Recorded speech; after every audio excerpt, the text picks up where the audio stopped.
من هو النبي الذي مات ولم يولد؟ آدم عليه السلام.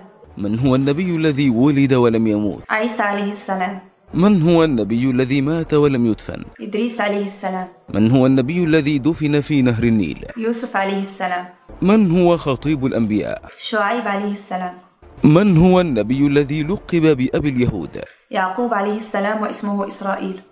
من هو النبي الذي أهلك قومه بريح صرصر عاتية؟ هود عليه السلام. من هو النبي الذي كان عمه إبراهيم عليه السلام؟ لوط عليه السلام. من هم أبناء الخالة من الأنبياء؟ عيسى ويحيى عليهما السلام. السلام عليكم ورحمة الله وبركاته.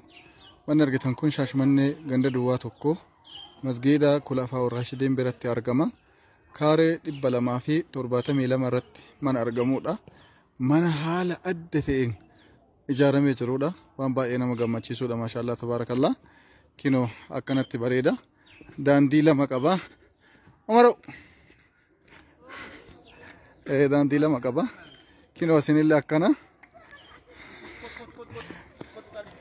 خالدو ما شاء الله لكم وكنتي مانا بريدودا ياو بلبلا كنا قلمي سنيا روم سوق فتفا سفر ادات كرا صدوما وكان اسبالتي كفل هدابا مال مال جي سورت ديودا كم مسجد كون وكم ارغتن كم مدرسه دا كرا مرانو يو هنتانو يو اولاغا هنت غوتتيدا مورانس كونو كيسي اكنا جريچودا ما شاء الله تبارك الله الى كونكم فودين جيرو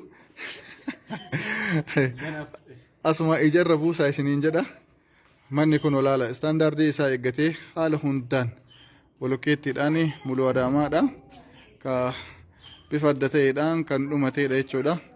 As biratti illee lakunoo warqii bareedinni isaa waan adda ta'eedhaan akka argitan kanarratti mana argamuudha. Kutaalee baay'ee isa qabuudha maashaallah tabaarakallah. Wallaahi daasboora badi keessa akkana jira kun kutaadha kun asiin saalooniidha saaloonii keessaan kutaa addaatitu jira as keessaanis kutaa ciisaatitu jira shaaworiitu illee jira kun asiin kuchiinaa yookaan mana aaraati isa jedhamuudha maashaallah tabaarakallah garii salaamu alaikum jirtanii keessi isaallee bifa adda ta'een kan bareeduudha ifa ibsamee ijoollee sila kun akkana bareeda maashaallah tabaarakallah saaloonii isaatu guddaadha akka ajaa'ibaatitti isa bareeduudha kun achiin kutaadha viidiyoon akkanatti hin dheerannee fi asiin shaaworiidha kutaa 2 3 4 as keessa 4 garana kun mana fincaaniiti gaadaaf saaloonii kun 5 6 asiin illee ka biraatitu jira 7 badhaane na mul'isee wannu akkana jirra jechuudha kun mana fincaanii ka alaati ka keessaallee walitti jira gatiin isaa miliyoona 6 fi 300,000 namni rabbi isin laaffise hin bitattani qeenqee addaati qee nama islaamaati wabarakaatu jettanii itti seenu yookuun salaam aleikum jedhe